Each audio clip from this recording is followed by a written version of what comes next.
Isa pa. Hindi naman ako binata para pumorma pa. Hindi na ako binata tulad ng isang to. Teka. Binata ba talaga o dalaga? Binata o dalaga? O baka naman binalaga? Uy! Ginagawa mo dito? Paano ka nakapasok dito? Diba? Nag-inuman kayo kagabi ni na Bobong at Lance. Tapos, hinatid kita pa uwi dito. Kaya, dito na ako natulog.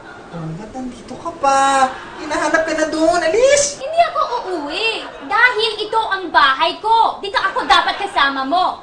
At, hindi ka magkakatanggi. Alam mo kung bakit? Look. Oh, hostage na kita.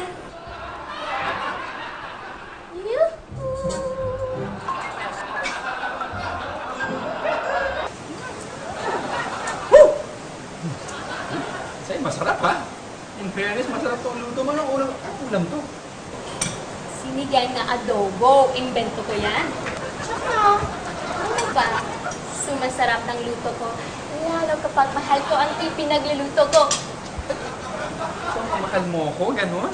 I-hostage na kita kung hindi! Desperado na nga ang peg ko, di ba?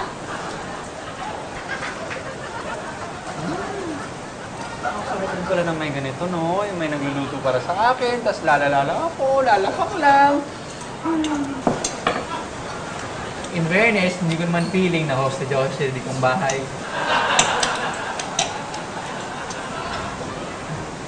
Teka na. Nabibibi ako. Teka. Cheers. Ay! Nahiya ka! Tinali mo pala yung pa ako! See? Sobrang sarap ng luto ko. Nakalimutan mong hostage pa rin kita. See, Bernie, I'm just a girl standing in front of a boy asking for him to love her. Wow, ang ganda. Ang ganda ng sinabi mo. Pero mas maganda kung kakalagan mo ako. Ganon. So, magiging arsonista tayo. Okay, good idea.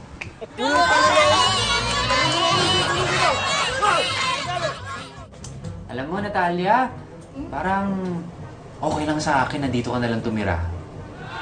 Talaga, Bernie? Payag ka nang magsama na tayo? Pwede naman. Hindi ko naman kasi alam na marunong ka sa mga gawaing bahay. Marunong ka magluto, marunong ka maglaba. Pwede. Oo naman.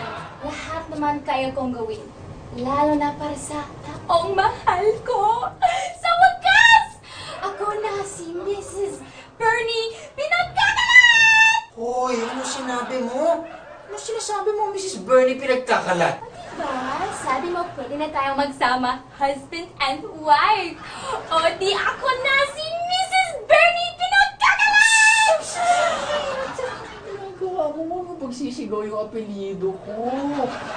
Sino nagsabi sa'yo na pinatitira ka dito para gawing misis ko? Hindi ha? Gagawin kitang kasambahay! Pasweldohan! Katulong! Yaya ka! Ha?